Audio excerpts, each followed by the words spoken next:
hapo kuna magongo mangapi? Kwa hiyo inabidi aende kushoto ili jamaa aweze kupita vizuri, unanielewa? Over.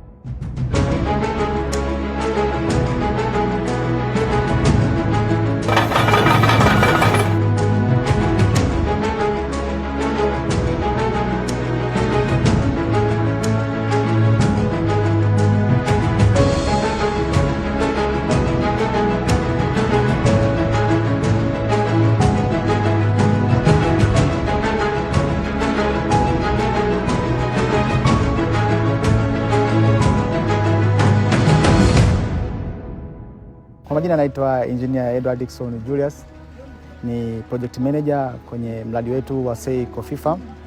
Mradi wetu unapatikana mkoa wa Kagera, Bukoba vijijini, kata ya Bujugo. Na shamba letu hili lina ukubwa wa ekari takribani 50.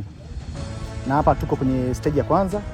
Kwenye hii project yetu tutakuwa tuna stage 3 au phase 3.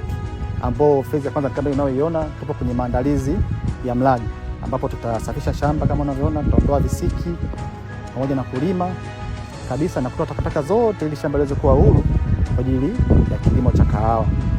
Tunategemea kupanda kahawa aina ya Robusta ambayo ndio inastawi kwa wingi sana kwenye maeneo ya Kagera. Kwenye mradi wetu wa Sei Coffee Farm, kama nilivyosema awali kwamba tutakuwa na mibuni aina ya Robusta. Nadhani watu wanaelewa kwamba mibuni aina ya Robusta huwa inatumia zaidi ya miaka 2 mpaka 3 kwanza kuzalisha mazao. Kwa hiyo tutazalisha Robusta, baada hapo tutaendelea na stage zingine ya hatua ya pili mpaka na hatua ya 3. Kama unavyoelewa kwenye maandalizi ya shamba kuna vitu vingi vitakuwa vinatakiwa hapa. Tutakuwa tuna skilled labor, tutakuwa tuna equipment ambazo mashine, mitambo kama unaona vile doza, pia tutakuwa tuna manpower. Tunategemea kutumia manpower ya hapa kijijini, sababu pia tunatengeneza ajira kwa vijana ambao hapa maeneo ya hapa, wana kijiji wenzetu waweze kunufaika